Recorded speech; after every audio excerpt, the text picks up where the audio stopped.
So I'm going to say something kind of shocking in this video. We need to stop using wide-angle lenses. Now, wide-angle lenses do have their place in landscape photography, but in this video, I'm going to explain why you should stop using a wide-angle lens and what lens you need to use instead, coming up. Hey, what's up guys? David Johnston here. On this channel, we talk about landscape photography, how you can improve your own photos. So if you're into that, please subscribe to the channel and ring the notification bell for future videos as well. That's going to help you improve. Now, wide-angle lenses. Why do we need to stop using them? Well, wide-angle lenses are kind of like a niche lens in my opinion. Wide-angle lenses are kind of a cookie-cutter composition where you get a big scene, you get a big foreground, and everything kind of just drifts off into the background. It's a beautiful lens to use for big vista landscape scenes like this one. But have you ever found yourself just saying, I wonder if there's kind of more to landscape photography than this just one kind of composition. There's so much out there in the world of landscape photography beyond one of these lenses. Take a 35mm lens, for example. Using a 35mm lens gives you a classic view of landscape scenes that you can shoot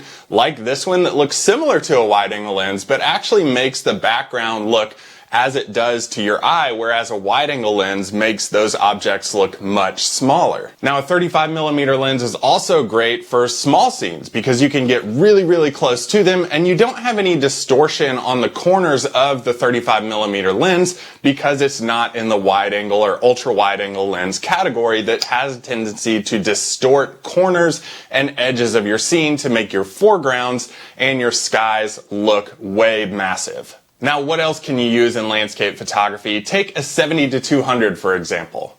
A 70-200 is a really solid lens to upgrade to when it's your first telephoto lens because it gives you tremendous reach into the landscape. And while you still can shoot with a wide-angle lens, this lens lets you pinpoint little objects within the scene that may be interesting light formations or interesting formations in terms of trees or other things that's going on in the landscape.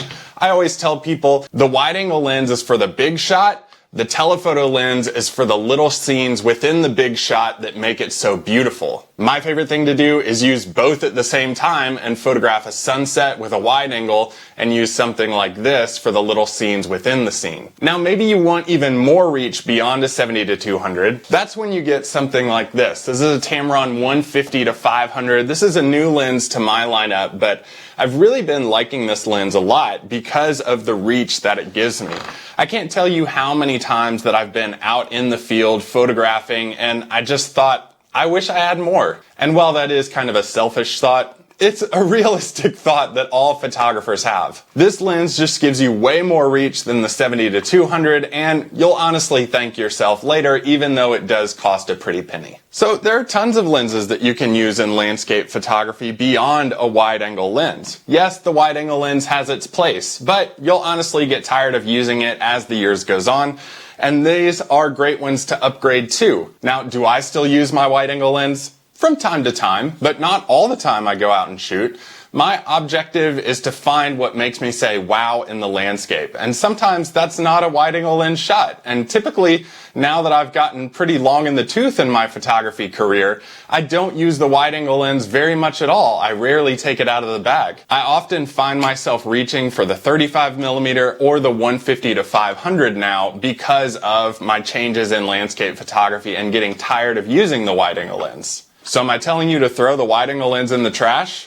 No, not at all. But I am telling you to take a chance and step out beyond the wide-angle lens and force yourself to use a lens like this. Maybe take this month and just say, hey, you know what? For the rest of the month, for the rest of the week, I'm only going to use one of these lenses and see what I find out in familiar places. If you want more lens options for your landscape photography, click this video that's showing up right here that's going to help you out a lot.